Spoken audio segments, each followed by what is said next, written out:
بسم اللہ الرحمن الرحیم۔ ناظرین، اس وقت وفاقی کابینہ میں ایک چیز چل رہی ہے کہ ایمنسٹی اسکیم کا کیا کیا جائے۔ کابینہ کے 2 اجلاس ہو چکے ہیں، وہ منظور نہیں ہوئی، اور اس میں کیا معاملات ہیں وہ یہ ہے کہ جو زیادہ تر تحفظات ہیں یا جو امینڈمنٹ تجویز کی جا رہی ہیں وہ ہیں کہ ایک تو اس میں ریکوری زیادہ سے زیادہ ہونی چاہیے، اور دوسرا یہ کہ یہ ایسے کرمنلز اس کے پیچھے نہ چھپ جائیں کہ جو معاشی دہشت گردی کے زمرے میں آتے ہیں، تو اس لیے اس کو بڑے سوچ بچار کے کرنا چاہیے۔ اور دوسرا یہ کہ اس کو پھر اپروو کیسے کروایا جائے گا، کیونکہ شاید یہ اپوزیشن کے لیے اس طرح سے قابل قبول نہ ہو۔ تو ایک طریقہ تو یہی تھا کہ صدارتی آرڈیننس کے ذریعے، لیکن وہ ظاہر ہے 6 ماہ کے لیے ہوگی، 6 ماہ کے بعد پھر اس کو ضرورت پڑے گی۔ اور دوسرا ہے کہ اس کو فائنانس بل کا حصہ بنا دیا جائے۔ تو اگر فائنانس بل کا یہ حصہ بن جاتا ہے تو ایسی صورت میں پھر سینٹ سے فائنانس بل کی منظوری اس طرح سے نہیں ہوتی، بلکہ وہ تجاویز دیتی ہیں، وہ ایک ریکمنڈیشنز آتی ہیں، وہ اس میں سے اڈاپٹ کر لی جاتی ہیں، جو کرنے والی ہوتی ہیں، جو نہیں ہوتی پھر نہیں ہوتی۔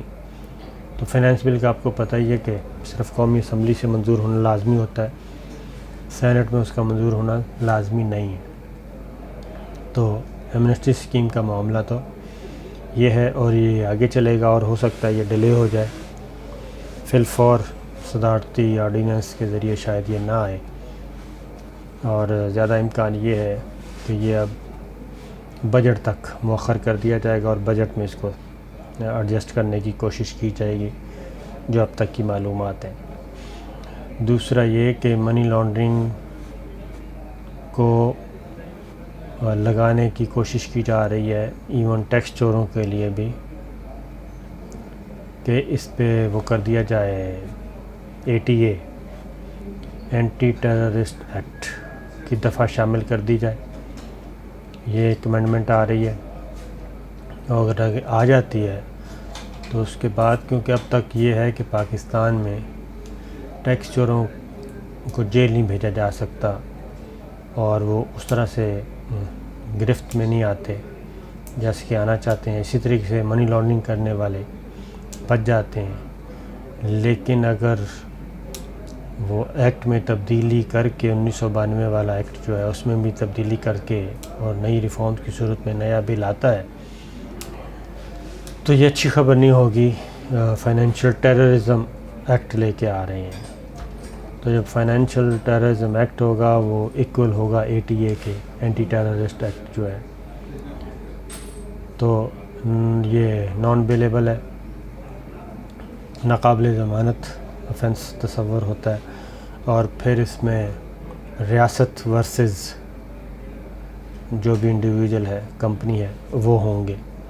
تو یہ مقدمہ اسٹیٹ خود لڑتی ہے، بالکل اسی طرح جیسے وہ کراچی میں مرڈر ہوا تھا سم تھنگ جتوئی، تو وہ پہلے اس کا ATA ہٹوایا گیا، اینٹی ٹیررسٹ ایکٹ جو تھا وہ لگا ہوا تھا، وہ ہٹوا کے تو اس کو جیل سے باہر لے آئے تھے اور کہا تھا کہ جناب یہ صلح ہو گئی ہے، لیکن سپریم کورٹ نے پھر نوٹس لیا اور اس کو اریسٹ کروایا، اور ٹیررسٹ ایکٹ دوبارہ لگا، اور وہ ناقابل صلح جو جرم تھا وہ تصور ہوا، اور وہ ابھی بھی جیل میں ہے۔ تو یہ اگر فائنینشیل ٹیررزم ایکٹ آ جاتا ہے تو اس کا مطلب ہے معاشی دہشت گرد بھی نہیں بچ پائیں گے، اور وہ کس کے حوالے کر رہے ہیں؟ CTD کاؤنٹر ٹیررزم ڈپارٹمنٹ کے کرمنلز کے، یعنی کہ بہت ہی جو سیریس اور خطرناک اور گندے کرمنلز جن کو ڈیل کرتے ہیں CTD کے حوالے کر دیا جائے گا۔ تو اس سے آپ اندازہ کر لیں کہ آنے والے دنوں میں پاکستان میں خاص طور پہ اکانومی سیکٹر میں کیا کیا ہونے جا رہا ہے. اور مزے کی بات یہ ہے کہ فروغ نسیم صاحب نے یہ بتایا ہے، کلیم ہے ان کا، کہ سینٹ میں بھی ان کو اس بارے میں سینٹ کے ممبرز کی حمایت حاصل ہو گئی ہے، اور زیادہ امکان ہے کہ ایسی کوئی بھی ترمیم ہو جائے گی، منظور سینٹ سے بھی ہو جائے گی اور قومی اسمبلی میں تو ان کی ہے ہی. اور اگر سب کچھ ہو جاتا ہے تو یہ پاکستان میں فائنینشیل کرائم جو ہے وہ میرا خیال ہے مرڈر سے بھی زیادہ نہیں تو کم از کم اس کے برابر جیسا خطرناک جرم تصور ہوگا، اور سزا بھی ویسی ملے گی. اور لیکن اس میں ایمنسٹی اسکیم میں جو چیز ابھی تک زیر بحث ہے وہ یہ ہے کہ جن لوگوں کے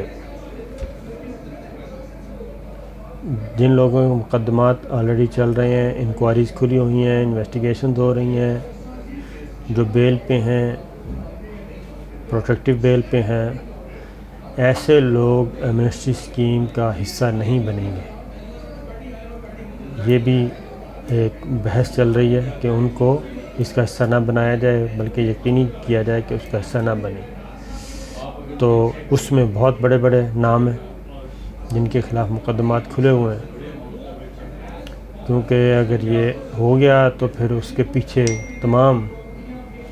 یہ جو فائنینشیل کرائمز کرتے ہیں ان کے پیچھے چھپنے کی کوشش کریں گے. پھر 302 مرڈر، اس میں بھی جو تبدیلی کی جا رہی ہے اس میں بھی یہ ہے کہ یہ پاکستان سے سزائے موت ختم نہیں کی جا رہی، بلکہ یہ صرف اسپیسیفکلی ان مجرموں کے لیے ہوگا جو باہر سے دوسرے ملکوں سے پاکستان کے حوالے کیے جائیں گے. اس جرم کی حد تک ان کو سزائے موت نہیں دی جائے گی اور ان کو پاکستان لایا جائے گا. اس کا ایفیکٹ ہرگز وہ کہنا چاہیے کہ اکراس دا بورڈ تمام مجرموں پہ نہیں ہوگا، بلکہ اس میں بھی کچھ ایسی قدغنیں ہوں گی کہ شاید وہ بچ نہ پائیں سزا سے. اس کو یقینی بنایا جا رہا ہے اور اس کے لیے آرڈیننس آئے گا.